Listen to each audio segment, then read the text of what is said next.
इमरान खान साहब भी शायद अफरीदी हैं पॉलिटिक्स के, ठीक है। उसमें तो आउट होने का खतरा होता है ना, इसमें तो अगर आप बैठे हुए हैं और आपका पुश्तपना मौजूद है और आपके वर्कर मौजूद है, आउट होने का भी बिल्कुल खतरा नहीं। आप फिर यही उन्होंने चौधरियों के मामले में अक्लमंदी का मुजाहरा किया है। भाई एक मेंबर का मसला पैदा हो जाए ना, वो कहे कि डीआईजी ने मेरे साथ बदतमीजी की है, तो सारा हाउस उसके साथ होता है। और अगर कल स्पीकर कह दे हाउस में मेरे साथ बड़ी ज्यादती हुई है, तो हाउस किसके साथ होगा? हाउस चौधरी परवेज इलाही के साथ होगा। बिल्कुल ठीक है। वो कहते जी केसेस हैं, जिस दिन हुकूमत में शामिल हुए थे उस दिन 16.5 साल हुए थे, अब हुए हैं 18 साल। अगर 16.5 साल बाद केस नहीं खुल सकता था तो 18 साल बाद कैसे खुल सकता है? कानून वैसे ये कहता है, सुप्रीम कोर्ट ये कहती है कि जब भी नए शवाहिद मिले, मगर वो नए शवाहिद कौन से मिले हैं, ये दिलचस्प बात मैं आपको बता देता हूँ। ये सब सुनना चाह रहे हैं इस पे। ये अपना जनाब नवाज शरीफ ने, एक काबिल एतमाद जरिए का कहना है कि नवाज शरीफ साहब ने जब उनकी इन्वेस्टिगेशन हो रही थी, अच्छा, तो कुछ बेकायदगियां इनकी पॉइंट आउट की, चौधरियों की। चौधरियों से तो अनाज ऐसा है ना, जब लोग कहते हैं ना कि ये दोनों मिल जाएंगे और मिल के एक दिन, तो हमारे सब एडिटर साहब ने भी मुझसे मंसूब करके लगा दी कि वो तख्ता उलटना चाहते हैं चौधरी और वो मिल के। मैंने कहा था हुकूमत ये कहती है, मैंने ये नहीं कहा था, मैं कहता हूँ। तो वो जिसने भी इनको ये मशवरा दिया, तो उसने वो कोई उनका मुखलिस दोस्त नहीं था। ये जो कुछ लोग होते हैं जो गीबत पे ज़िंदगी गुजारते हैं, चमचागिरी पे, ज़िंदगी पे, उनकी आदत यही, फितरत यही होती है। वो देखा ना, जो मुखबर होता है और खुशामदी होता है, उसको कोई हकायक की ज़रूरत नहीं होती। अगर कुछ मिल जाए किसी के खिलाफ तो ठीक है, न मिले तो कुक कर लेगा, घड़ लेगा। इसलिए ये कौन सी दानाई की बात है कि चौधरियों के खिलाफ हो, आप अपने हलीफों को एक एक करके नाराज करते जाएं। भाई आपकी हुकूमत तो खड़ी बैसाखियों पे, जो आदमी बैसाखियों पे खड़ा हो वो बॉक्सिंग करने की कोशिश करे, सुभान अल्लाह, वो मैराथन में कैसे हिस्सा ले सकता है? वो दौड़ में कैसे हिस्सा ले सकता है? अब वो शौक है, चूंकि खान साहब का एक टेम्परामेंट है, टेम्परामेंट से रिहाई नहीं है, इंसान के उतार तब है उसकी तकदीर।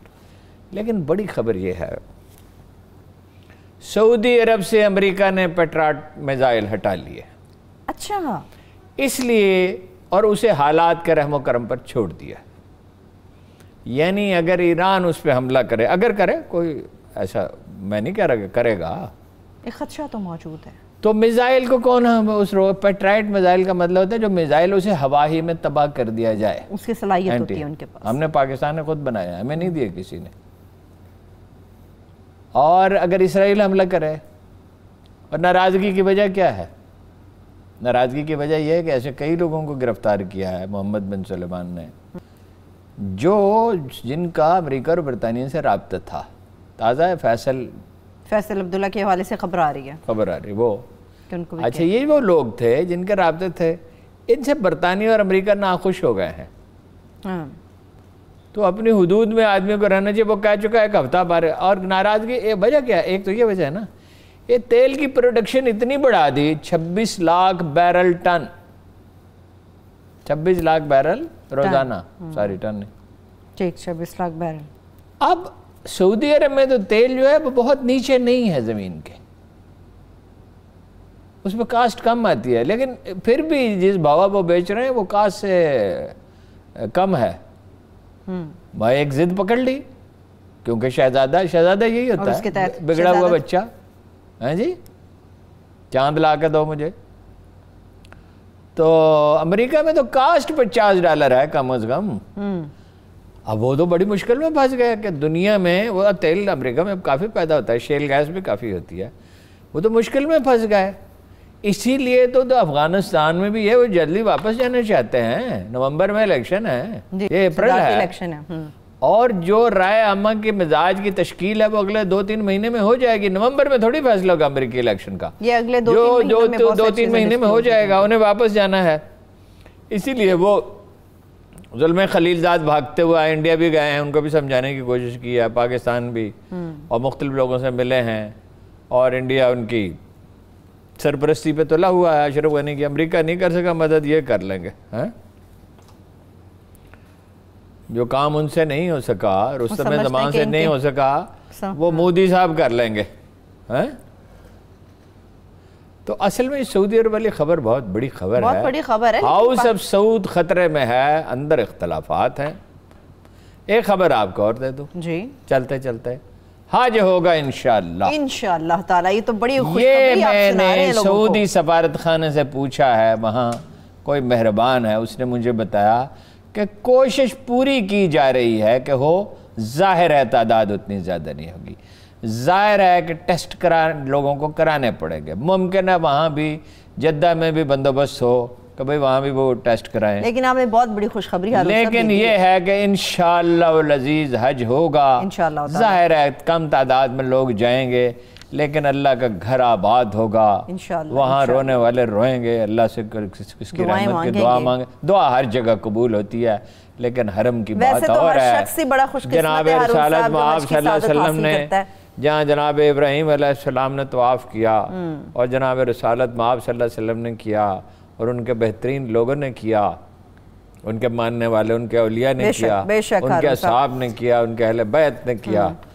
तो अगर ये हज की जो है अगर हो जाए इंशाअल्लाह, उम्मीद तो आपने जिस तरह से उम्मीद बांध दी है। नहीं, मुझे तो जिम्मेदार है, वही हारून साहब, उन्होंने कहा कि मैंने एम्बेसडर से पूछा ये बात करने से पहले। ठीक, लेकिन जो इस मखसूस वक्त में मखसूस लोग जाएंगे, मेरा ख्याल है वो दुनिया में सबसे ज्यादा खुशकिस्मत है जिन्हें अल्लाह खास मौका देगा। जिसके भी दिल में आरजू है ना, अल्लाह ताला जो सच्ची आरजू होगी ना, तो वो न भी जा सकेगा, तो सवाब तो नीयत पे है, अमल पे है। बिल्कुल। अभी और जो जाए वो खुशबख्त और भी खुशबख्त। मैं ब्रेक की तरफ जा रही हूँ हारून साहब। सिंध की चूंकि हारून साहब ने बात की है, तो बड़ी तशवीश की एक और भी बात है जिसको एडमिट भी किया है वज़ीर आला सिंध की तरफ से, कि सिंध के अंदर 24 घंटों में 1000 से ज़ायद केसेस हैं जो कि पॉजिटिव आए हैं कोरोना से, और उसके बाद लॉकडाउन का खुलना।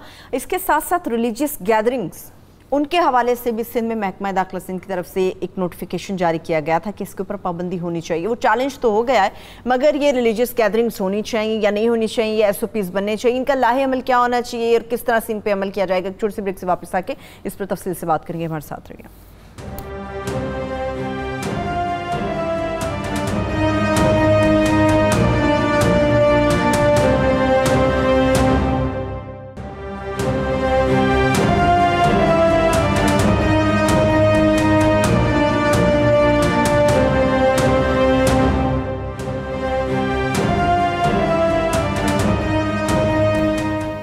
Welcome back. हारून साहब, बात तो करेंगे अमीरुल मोमिनीन हज़रत अली के यौम शहादत से मुताल्लिक, मगर मुझे यही बताइए, कोरोना पे जब हम बात करते हैं तो अक्सर ब्रीफिंग देते हुए डॉक्टर ज़फ़र मिर्ज़ा साहब हमारे सामने आते हैं, जो हक़ाइक़ हमारे सामने रखते हैं। कहाँ हैं? छुट्टी वुट्टी पे तो नहीं चले गए?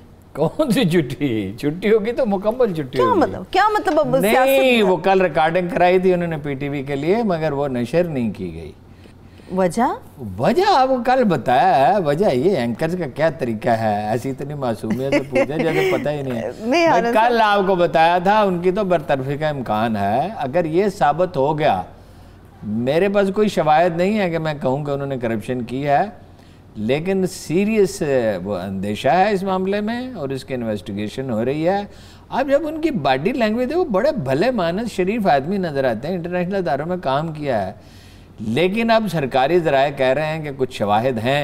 ये नहीं कह रहे, यकीनी तौर पर नहीं कह रहे, तो वो तो या तो 2 हफ्तों के बाद रोज फिर ब्रीफिंग करते नजर आएंगे, उनकी पोजीशन बहाल हो जाएगी, अपने घर चले जाएंगे। कह रहे हैं अभी वो, लेकिन वज़ीर आज़म को सेटिस्फाई नहीं कर सके कैबिनेट इजलास के अंदर, इसलिए भी कहा जा रहा है कि उनके ज़ाहिर है वज़ीर आज़म पे रहा है। देखिए, काबीना के ये काबीना गवर्नेंस है जो पार्लियामानी निज़ाम है, लेकिन वज़ीर का इंतखाब वज़ीर आज़म की मर्जी है, जिसको चाहे बना दें, चाहे तो फैसल बाबडा और अली जैदी को भी बना दें। जो सिंध हंसते क्यों है जब फैसल बाबडा की बात आती, क्यों इतना हंसते हैं? फैसल बाबडा को देख के हंसी नहीं आती, अली जैदी को देख के हंसी नहीं आती, वो खुद हंसते हैं। अली जैदी खुद बहुत हंसते हैं। हंसमुख भी हो सकता है बंदा, तो हंसमुख है। मैं क्या कह रहा हूँ, वो बयानात देते हैं, बयानात देते सिंध हुकूमत के खिलाफ। अजीब वजीर हो यार, खुदा के बंदो, जो शिकायत है वो सूबाई वजीर आला से टेकअप के नहीं, सिंध के बुदरा सईद गनी साहब तो ऐसे ऐसे ट्वीट करते हैं और इस तरह की गुफ्तगू करते हैं। अच्छा, अगर आप सईद गनी साहब से मिले ना तो आप हैरान रह जाएं, बड़े भले मानस, बड़े कंपोज्ड आदमी। वो मुझे उन्होंने इसरार किया मुलाकात के लिए, उनकी हमशीरन है जरदारी साहब की, उनका नाम क्या है, अदी कहते हैं जिन्हें, हैं? तो सईद गनी साहब भी तशरीफ फरमा थे। तो कहने लगे भाई अब बात हो रही थी, उठ गए, कहने लगे भाई मुझे नमाज पढ़नी है। वो बड़े मुरत्तब आदमी है वैसे, लेकिन लेबर लीडर है, उसमें कितना एक तअम्मुल होता है, वो नजर आ जाता है उनका नजर आता है। कभी तो वो ऐसा बयान देते हैं कि आदमी हैरान, ये सईद गनी साहब कह रहे हैं आजकल वो बड़े अग्रेसिव हुए हैं। कोई बात नहीं, दूसरे भी अग्रेसिव हुए हैं। इस तरह की लड़ाइयों का कोई नतीजा नहीं होता। हो गई गुम एक की चोंच एक की दुम, एक की दुम, बिल्कुल सही आपने कहा, लड़ाई की बात की। अब यहाँ पे एक और मसला है हारून साहब जिसके ऊपर बात करना बड़ा ज़रूरी है। मुख्तलिफ किस्म के रिएक्शंस भी इसके ऊपर आ रहे हैं। जो सिंध की तरफ से नोटिफिकेशन जारी हुआ था, मैंने वो इजाज़त दे दी है। ताज़ा तरीन इत्तला ये है कि यौम शहादत अमीरुल मोमिनीन पर जुलूस निकालने की इजाज़त उन्होंने भी दे दी, वफाक ने भी दे दी। जब वफाक ने दे दी, मरकजी मजहबी अमूर के वफाकी वजीर ने, ये ताजरों की ये हुकूमत और उलमा की दबाव किताब नहीं ला सकती।